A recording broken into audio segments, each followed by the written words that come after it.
ان کے علاوہ اور بھی بے انداز سامان تھا جو کم و بیش 1.5 میل لمبے اور 4-5 فرلانگ چوڑے رقبے میں پھیلا تھا۔ اس رقبے میں درختوں کی بہتات تھی۔ راجہ جے پال کو جلدی کوچ کرنا تھا، اس لیے یہ سامان تیاری کی حالت میں باہر ہی پڑا رہنے دیا گیا تھا۔ اس پر پہرے کا معمولی سا انتظام تھا۔ گشتی سنتری گھوڑوں پر اس کے ارد گرد گھومتے پھرتے رہتے تھے۔ ایسا واقعہ پہلے کبھی نہیں ہوا تھا کہ فوجی سامان کو کسی نے کوئی نقصان پہنچایا ہو یا کوئی سامان چوری ہو گیا ہو۔ خطرہ صرف مسلمانوں کی طرف سے تھا، لیکن مسلمانوں کی آبادی آٹے میں نمک کے برابر تھی۔ انہیں ہندو اپنا زر خرید غلام سمجھتے تھے۔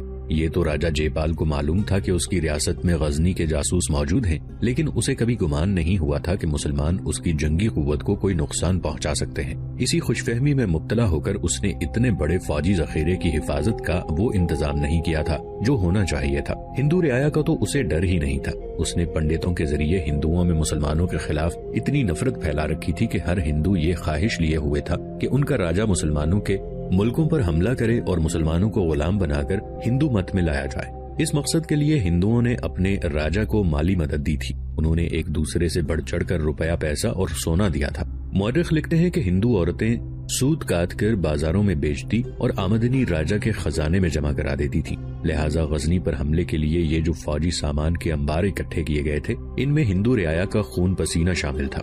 سوچا بھی نہیں جا سکتا تھا کہ کوئی بھی ہندو اس سامان کو نقصان پہنچائے گا۔ نقصان پہنچانے والے لاہور پہنچ چکے تھے۔ یہ شہبازوں سے لڑ جانے والے ممولے تھے، آتش نمرود میں کود جانے والے عاشقان رسول تھے۔ وہ اس نظریے کے قائل تھے کہ اپنے دشمن بادشاہ کا تختہ الٹنے کے لیے بادشاہ ہونا ضروری نہیں ہوتا اور فوج کو نقصان پہنچانے کے لیے فوج کی ہی ضرورت نہیں ہوتی۔ ایمان مضبوط ہو تو مضبوط قلعے بھی سر کیے جا سکتے ہیں۔ وہ اس مذہب کے سرفروش تھے جو محمد بن قاسم عرب کی سرزمین سے اس دھرتی میں لایا تھا۔ وہ ہندوؤں میں اسلام کے ٹمٹماتے ہوئے چراغ کے پروانے تھے جو اسے اپنے خون سے جلتا رکھنے کا عزم کیے ہوئے تھے۔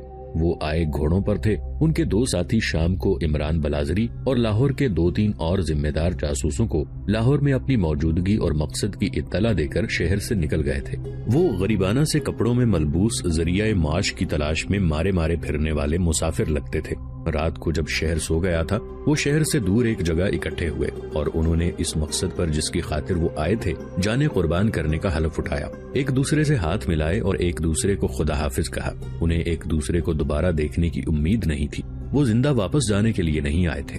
گھوڑے کچھ دور باندھ کر وہ 1.5 میل لمبے ذخیرے کی مختلف اطراف کو 2 ہو کر پھیل گئے۔ ان کے پاس چھوٹے مشکیزے تھے جو مسافر اپنے گھوڑوں اور اونٹوں کے ساتھ پانی کے لیے رکھتے ہیں، مگر ان کے مشکیزوں میں پانی نہیں، تیل تھا اور ان کے پاس آگ لگانے والا سامان بھی تھا۔ ایک جگہ سے 2 گھڑ سوار سنتری آگے چلے گئے تو 2 جانباز پیٹ کے بل رینگے آگے گئے اور خیموں کے 2 ڈھیروں کے درمیان جا کر رک گئے۔ انہوں نے مشکیزوں کے منہ کھولے اور تیل خیموں کے ڈھیروں پر چھڑک دیا۔ بیشتر اس کے سنتریوں کو تیل کی بو آتی، اسے آگ لگا دی گئی۔ این اس وقت ایک اور جگہ سے شعلہ اٹھا۔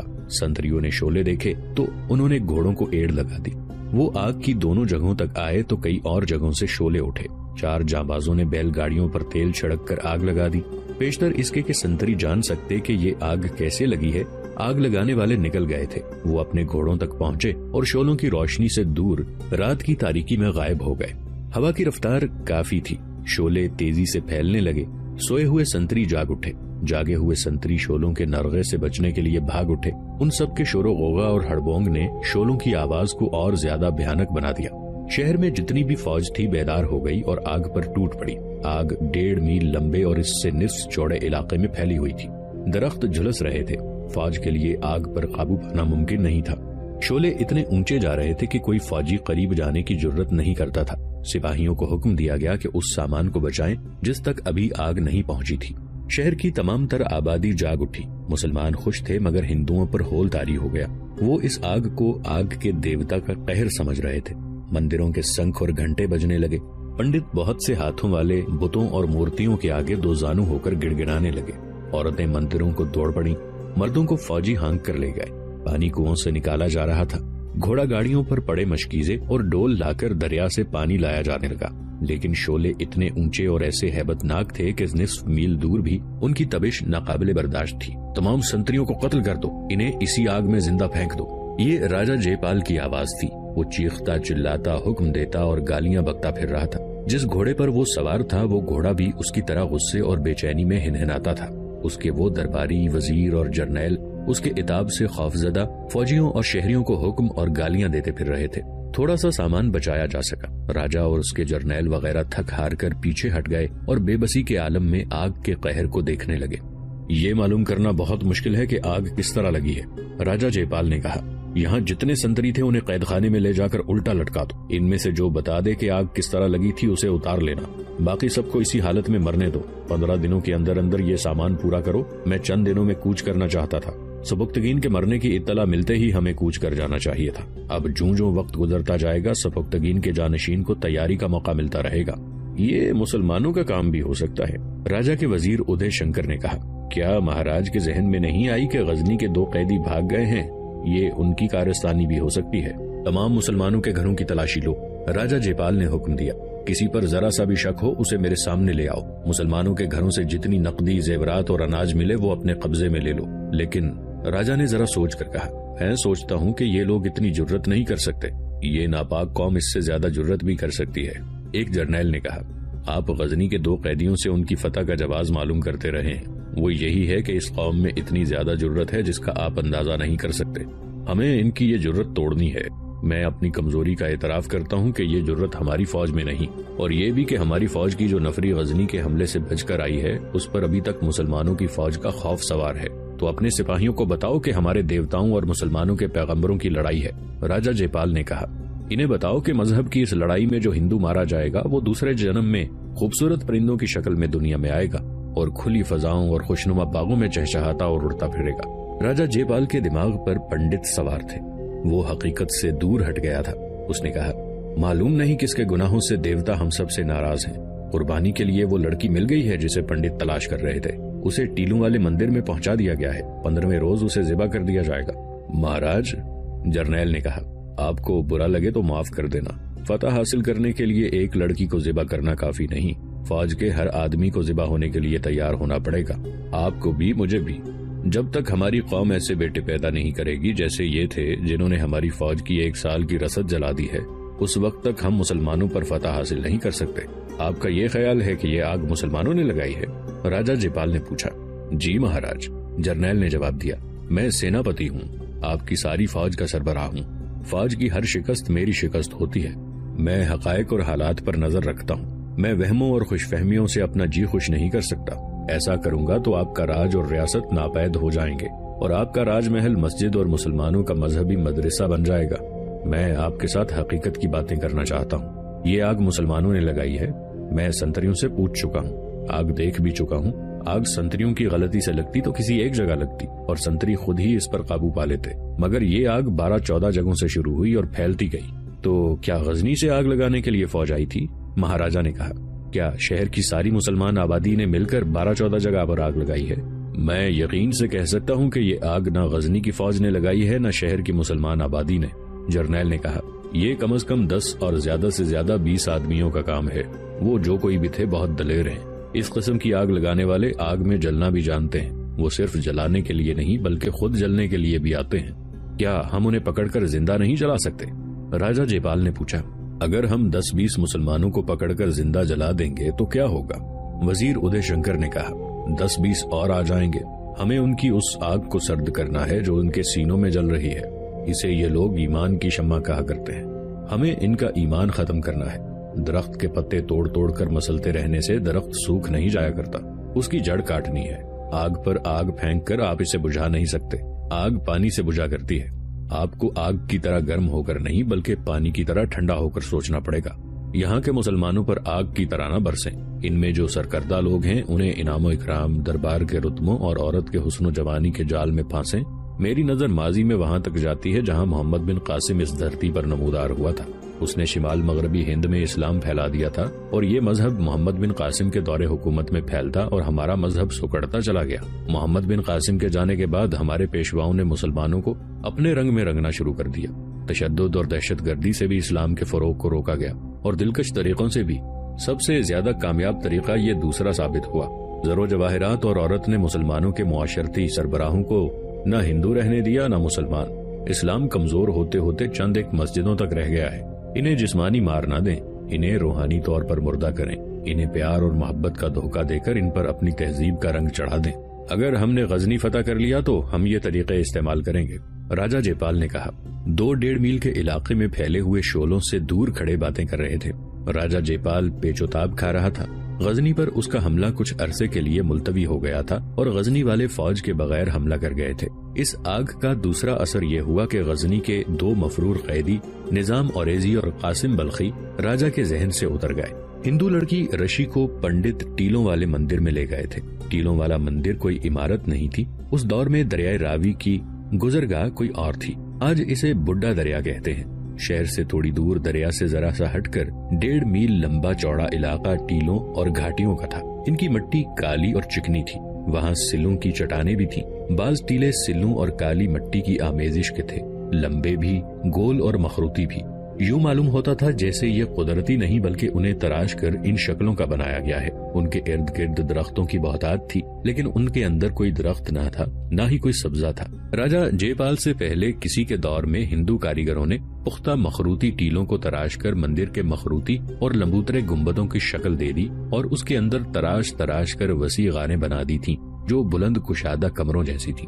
ان کی دیواروں میں دیویوں اور دیوتاؤں کے بت تراشے ہوئے تھے۔ ان کمروں کے اندر بھی کمرے تھے، تہ خانے اور بالا خانے بھی تھے۔ اس دور کے وقائع نگار لکھتے ہیں کہ اندر جا کر انسان بھول جاتا تھا کہ وہ کھودی ہوئی زمین اور ٹیلوں کے اندر ہے۔ اندر سے یہ خوشنما اور پختہ عمارتیں لگتی تھیں۔ اس جگہ کو ٹیلوں والا مندر کہتے تھے، لیکن وہاں پنڈتوں اور سادھوؤں کے سوا کوئی اور پوجا پاٹ کے لیے نہیں جا سکتا تھا۔ ایک تو اس لیے کہ رہنما کے بغیر مندر تک کوئی پہنچ نہیں سکتا تھا، کیونکہ ٹیلوں کے درمیانی راستے بھول بھلائیوں جیسے تھے، چند قدم پر مڑتے اور بیشتر راستے کہیں نہ کہیں جا کر بند ہو جاتے تھے۔ دوسری وجہ یہ تھی کہ اس جگہ کے متعلق مشہور تھا کہ روحوں، دیوتاؤں اور دیویوں کا مسکن ہے۔ انسانی قربانی اسی مندر میں دی جاتی تھی۔ دور سے دیکھنے سے یہ علاقہ پر اسرار اور ڈراؤنا لگتا تھا، کوئی اس کے قریب سے گزرنے کی جرت نہیں کرتا تھا۔ راجہ جے پال کے دور حکومت کے کچھ عرصہ بعد جب سلطان محمود غزنوی نے ہندوستان پر حملوں کا اور بت شکنی کا سلسلہ شروع کیا تو ٹیلوں کا مندر، جس کی فضا انسانی خون اور ہندوؤں کی غیر معمولی طور پر حسین عورتوں کی عصمت کے خون سے متعفن رہتی تھی، اس کی نظروں سے بچا رہا۔ خدائے ذوالجلال نے محمود غزنوی کے مشن کو یوں مکمل کیا کہ راوی کا رخ بدل ڈالا۔ وہ سیلاب جو ہر سال آتا تھا ٹیلوں کے علاقے کو بہانے لگا۔ دیوی دیوتاؤں کے بتوں کو راوی نے کیچڑ میں تبدیل کر کے غائب کر دیا، پھر اسی کو راوی نے اپنی گزرگاہ بنا لیا۔ یوں ٹیلوں والا مندر ہندوؤں کے کاغذوں میں رہ گیا۔ پہلے تفصیل سے بیان کیا جا چکا ہے کہ جس رات جے پال کی رسد وغیرہ کے ذخیرے کو جانبازوں نے نظر آتش کیا تھا، اس شام ان میں سے 2 آدمی عمران بلازری کے گھر گئے تھے۔ وہ عمران کو اپنے پروگرام سے آگاہ کر کے چلے گئے تو دروازے پر پھر دستک ہوئی۔ عمران نے دروازہ کھولا تو فاطمہ تیزی سے اندر آئی۔ عمران نے دروازہ بند کر دیا۔ میں نے تمہیں یہاں آنے سے منع کیا تھا، عمران بلازری نے فاطمہ کو غصے سے کہا۔ پھر کیوں آ گئی ہو؟ فاطمہ جواب دینے کی بجائے اس کے پاؤں میں بیٹھ گئی اور اس کی ٹانگوں سے لپٹ کر سسکیاں لینے لگی۔ وہ کانپ رہی تھی۔ مجھے بچاؤ، فاطمہ نے سسکتی اور لرزتی آواز میں کہا۔ عمران مجھے اپنی چڑیل سے بچاؤ، وہ مجھے سونے نہیں دیتی۔ ڈیوڑی تاریک تھی۔ عمران فاطمہ کو اندر نہیں لے جانا چاہتا تھا کیونکہ وہاں نظام اوریزی اور قاسم بلخی موجود تھے۔ انہیں وہ یہ تاثر دینے سے ڈرتا تھا کہ وہ یہاں جاسوسی کے بہانے لڑکیوں کے چکر میں پڑا ہوا ہے۔ فاطمہ سے وہ منہ لگانے کو تیار نہیں تھا، مگر اس لڑکی کی حالت ایسی ہوئی جا رہی تھی کہ عمران نے اسے دھدکارنا مناسب نہ سمجھا۔ کسے چڑیل کہہ رہی ہو؟ عمران نے کہا۔ یہ تمہارا گناہ ہے جو چڑیل بن کر تمہیں ڈرا رہا ہے۔ میں رشی کو دیکھتی ہوں، فاطمہ نے کہا۔ مجھے اندر لے چلو، یہیں بات کرو، مجھے اپنے ساتھ لگا لو، فاطمہ نے روتے ہوئے التجا کی۔ اتنے ظالم نہ بنو عمران، میں خوف سے مر جاؤں گی، مجھے پناہ میں لے لو۔ عمران بلازری اس کے پاس فرش پر بیٹھ گیا۔ فاطمہ اس کے ساتھ لگ گئی، اس کا جسم کانپ رہا تھا۔ میری آنکھ لگ جاتی ہے تو رشی مجھے جھنجھوڑ کر جگا دیتی ہے، میں گھبرا کر اٹھتی ہوں، فاطمہ نے کہا۔